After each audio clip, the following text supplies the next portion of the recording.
काक्षमंगलाय स्तनो हरि।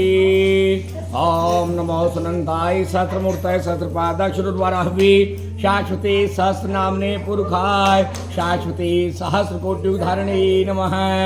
बोले श्री विष्णु भगवान की जय। तो नारद ने कहा कि दीपदान का महात्म्य इसके पूर्व इतिहास सहित वर्णन करने से और वर्णन करने वालों के साथ सुनने वाले पाप का नाश होता है।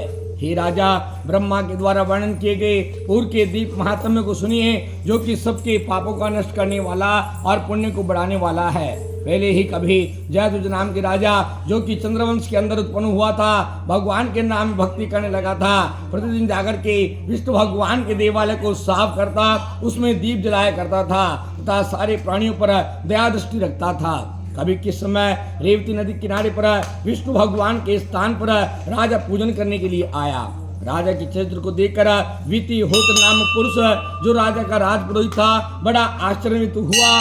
एक बार वितिहोत्र पुरुष ने, जो वेदांग का पंडित था, विष्णु भगवान के ध्यान मग्न हुए बैठे हुए राजा को देखकर कहने लगे, हे राजन, आप विष्णु भगवान के भक्तों में श्रेष्ठ, विष्णु के भक्तों में प्रवीण हो तथा श्रेष्ठ धर्म के ज्ञानी हो। हे महाभाग, सदैव आप मंदिर को साफ करने में तत्पर हैं, दीपदान करते हो। यो तो विष्णु भगवान से प्रेम करने वाले की पूजा करने और उनके साधन बहुत से हैं, पर आप मंदिर को साफ रखते हैं, उसमें दीपक क्यों जलाते हैं? तुमको क्या पता है? यदि आपकी प्रीति हमसे है तो यह बात हमसे कहो।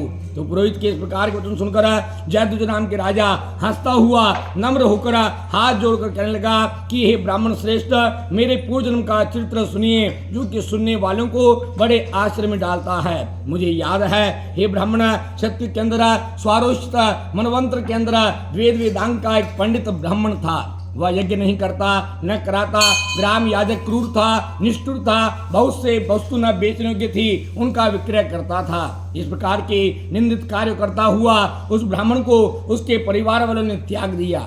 वह बेचारा दुखी हुआ, निर्बल रोगी हुआ। इस बार एक बार काश श्वास पीड़ित होकर पैसे मांगने के लिए घूमता फिरता नर्मदा नदी किनारे पर मर गया। उसके समाप्त होते ही उसकी बंधुमती नाम की भार्या ने व्यभिचार करना आरंभ कर दिया। इस कारण से वह भी परिवार वालों से त्याग दी गई। उस स्त्री से और चांडाल से मैं दंड केतु नामक महापाप उत्पन्न हुआ, जो ब्राह्मणों का शत्रु हुआ। दूसरे के धन की इच्छा रखने वाला, दूसरे के धन को पचाने वाला, जीवों के प्राण नष्ट करने वाला। इस प्रकार से मैंने गौ, हिरण आदि पक्षी नष्ट किए। सुमेरु पर्वत के निकट स्वर्ण मार्ग की चोरी करी, शराब पीने का शौकीन, क्रूर, दूसरों की बुराई करने वाला। इस प्रकार से मैं पाप सुना हुआ दिन प्रतिदिन में चलने वाले राह को लूटता था। पशु पक्षी मृग आदि के लिए काल समान हुआ। एक बार स्वेच्छाचारी हुआ, पराय स्त्री से भोग करने की इच्छा से मैं रात को शून्य विष्णु भगवान के मंदिर में गया। वहां जाकर भोग करने की इच्छा के लिए सोने के लिए कपड़े से मंदिर की जगह को साफ किया। जितने दिन कण गुरुजी मैंने मिट्टी और मार्जन के साफ किए बाहर फेंके, उतने जन्म के पाप मेरे नष्ट हो गए। उस स्थान पर भोग करने की इच्छा से जो ने प्रकाश के लिए बत्ती जलाई थी, उससे मेरे कर्मों का नाश हो गया। वह बत्ती जो कि भोग के लिए जलाई गई थी, उसको देखकर चौकीदार जो गांव का पहरा लगा रहे थे आए और मुझे चोर बदमाश बतलाकर उन्होंने मेरा सिर तलवार से अलग कर दिया। विष्णु भगवान सारे दूत भोग विमान के अंदर बैठकर आए। वे मुझे शीघ्र स्वर्ग ले गए। ब्राह्मण 1200 कल्प वर्ष तक हमने ब्रह्मा जी के यहाँ निवास किया, दिव्य भोग युक्त बैकुंठ में रहे। तत्पश्चात भूमि में देव योग्य जगह मैंने निवास किया। उस स्थान के पुण्य के प्रभाव से आज संकट राज्य प्राप्त हुआ है। यदुवंश के अंदर जन्म पाया है, असीम संपत्ति है। जो कुछ हम कर्म भोग करने के लिए थे, हे ब्राह्मण, उनका तो फल हमें मिला है। अब हम कर्म भक्ति के लिए करते तो न मालूम क्या सफल पाएंगे। हे ब्राह्मण, इस कारण मंदिर को हम प्रतिदिन साफ करते हैं तथा इसमें दीपक जलाते हैं और बहुत भक्ति हैं, यह दोनों कार्य करते हैं। मुझे पहले जन्म की याद है, जो कोई पुरुष एकांत स्थान के अंदर इच्छा शून्य होकर विष्णु भगवान की भक्ति करेगा, वह श्रेष्ठ जन्म को प्राप्त होगा। वितिहोत्र नाम पुरोहित जयद्रथ नाम के राजा के वचनों को सुनकर के बड़ा खुश हुआ और भगवान की भक्ति के अंदर संलग्न हो गया। सूर्य जी कहते हैं, परम आत्मा उसे मुक्ति प्रदान करते हैं जो केवल ज्ञान से उनकी पूजा करते हैं। शरीर नाशवान है, धन भी नाशवान है, मृत्यु का पता नहीं कब आ जावे।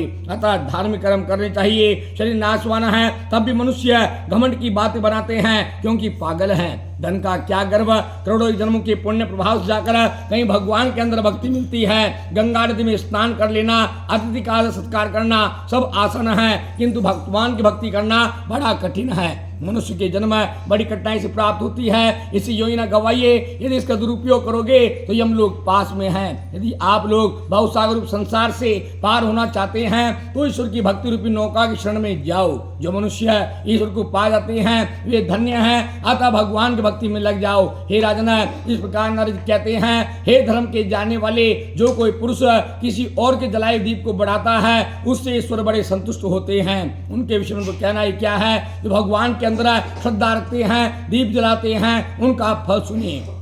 मनुकुल के अंदर एक रेवत नाम के राजा भद्रबुद्धि नाम का एक पुत्र उत्पन्न हुआ था। उसी रेवत से संबंध रखने वाली कथा सुनाएंगी। उस भद्रबुद्धि के सुदर्शन नाम का लड़का उत्पन्न हुआ। उसके समान विद्या और कला में चतुर कोई नहीं था और उसके रूप के समान कोई संसार में दूसरा नहीं था। नर्मदा के किनारे पर महेंद्र पर्वत पर भद्रबुद्धि नामक राजा की राजधानी थी। भद्रबुद्धि का पुत्र उसके अंदर विषय भोग करता कभी एक बार आखेट के लिए धनुष लेकर सुदर्शन जंगल के अंदर गया। वन के अंदर घूमते फिरते नर्मदा के तट पर पहुंचा। वहां हिरण को पकड़ने की रस्सी हाथ पकड़े हुए भायुक्त चोरों से मिले वन के अंदर फिरना आरंभ कर दिया। थोड़ी सी दूर निकलने पर किनारे के साथ गया और सभी पुरुषों ने मिलकर हिरण के मांस को उसी रात्रि में समाप्त कर दिया। प्रातःकाल होते ही नर्मदा के किनारे पर वन की रम्यता को देखने के लिए निकला। ठीक उस समय नर्मदा के दूसरे किनारे पर एक सुंदर औरत को देखा। उस स्त्री ने भी आश्चर्यचकित होकर राजकुमार को देखा। वह गौड़राज की रूपपुत्री मदनालसा नाम की थी। अपनी सहेलियों के साथ देखते हुए और खेलते हुए नर्मदा किनारे पर आ पहुंची थी।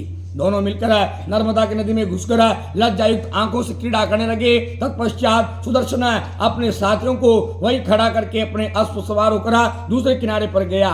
वह बहुत सुंदर स्त्री वृक्ष की आग में डूबती थी। उसके पूछने पर अपने वंश और पिता का नाम बताया।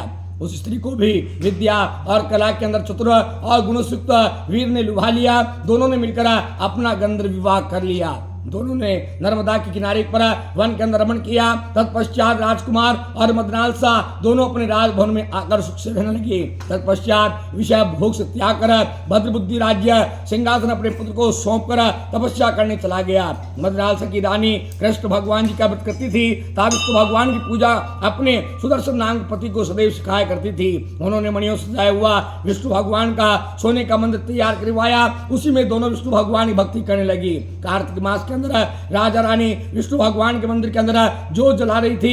इस समय स्वामी ने उसे बुला भेजा, किंतु वह नहीं आई। तब वह कुपित होता हुआ मदनालसा से आग्रह करने लगा, तुमने कहा था स्त्री का देवता पति होता है, हमारा आदर न करके दीप जलाने में तुम्हारी भक्ति क्यों है। तब मधुरभाषिणी देवी की जो शांत करने वाली थी हंसती कहने लगी, महाराज मुझे दीपदान की महिमा ज्ञात है। कार्तिक मास में इसका विशेष आग्रह है। राजा क्रोध को दूर करते हुए हंसते हुए रानी से कहने लगा, हे रानी तुमने इसका किस प्रकार से महात्म्य देखा है, विस्तार पूर्वक कहो। ये तो हमको प्यारे हैं तो छुपाना ही नहीं। तो मदनालसा से कहती है, महाराज मेरा चरित्र बड़ा अजीब है, सुनिए।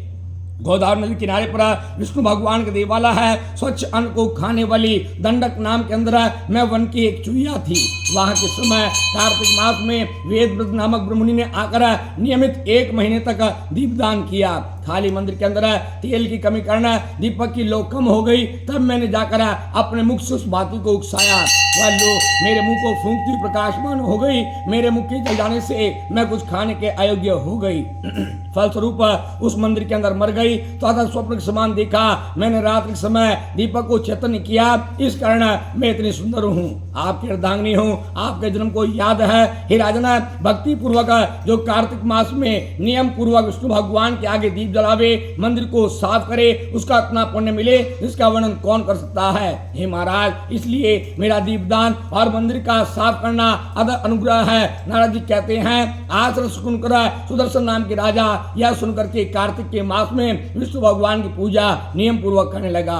इस प्रकार दोनों राजा रानी ने भक्ति और श्रद्धा के साथ कार्तिक मास में पूजन करके सुखी जीवन लोक को काट कर तरह तरह के भोग करके अपने शरीर को त्यागा और विमान रूढ़ होकर भगवान के स्थान परम धाम को चले गए। बोले श्री विष्णु भगवान की जय। श्रीमन